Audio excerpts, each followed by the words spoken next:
Telugu university పేరు మార్పు బిల్లుపై తెలంగాణ అసెంబ్లీలో ముఖ్యమంత్రి రేవంత్ రెడ్డి మాట్లాడుతూ పొట్టి శ్రీరాములు తెలుగు యూనివర్సిటీకి సురవరం ప్రతాపరెడ్డి పేరు పెట్టాలని సిపిఐ ఎమ్మెల్యే కూనంనేని సాంబశివరావు గతంలో సూచించారు. ఆయన ప్రతిపాదనను తెలంగాణ ప్రభుత్వం పరిశీలించి బిల్లు రూపంలో సభ ముందుకు తీసుకువచ్చింది. పరిపాలనలో భాగంగా కొన్ని పాలనాపరమైన నిర్ణయాలు తీసుకున్నాం.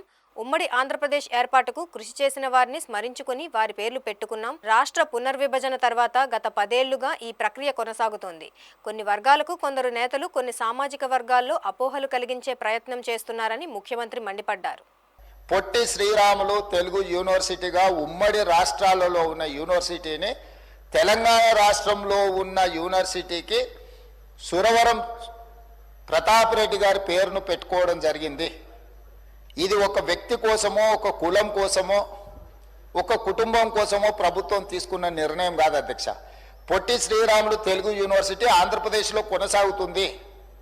ఇది ఆంధ్రప్రదేశ్ రాష్ట్రంలో మంజూరైన యూనివర్సిటీ. ఆంధ్రప్రదేశ్లో కొనసాగుతున్న తెలుగు యూనివర్సిటీకి పొట్టి శ్రీరాములు గారి పేరు కొనసాగుతుంది. తెలంగాణలో ఉన్న యూనివర్సిటీకి ఈ 4 యూనివర్సిటీల పేర్లు ఏ విధంగా అయితే మనం నామకరణం చేసుకొని ఇక్కడున్న ఈ ప్రాంతంలో నిర్వహించే యూనివర్సిటీలకు కొత్త నామకరణం ఎట్లయితే చేసుకున్నామో, ఈనాడు తెలంగాణ రాష్ట్ర ప్రభుత్వం తెలుగు యూనివర్సిటీ కూడా సురవరం ప్రతాపరెడ్డి గారి పేరు పెట్టుకోవడం జరిగింది. తెలంగాణ రాష్ట్రానికి ప్రత్యేకంగా గుర్తింపు ఉండాలి, యూనివర్సిటీలకు ప్రత్యేక నామకరణం ఉండాలి.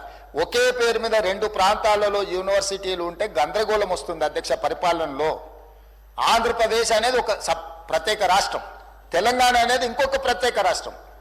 ప్రత్యేక రాష్ట్రంగా ఉన్న తెలంగాణలో ఉన్న యూనివర్సిటీలకు ప్రత్యేకమైన నామకరణం ఉండాలన్న ఆలోచనతోనే పొట్టి శ్రీరాములు గారి పేరు స్థానంలో సురవరం ప్రతాపరెడ్డి గారి పేరుని ఈరోజు ప్రతిపాదించారు.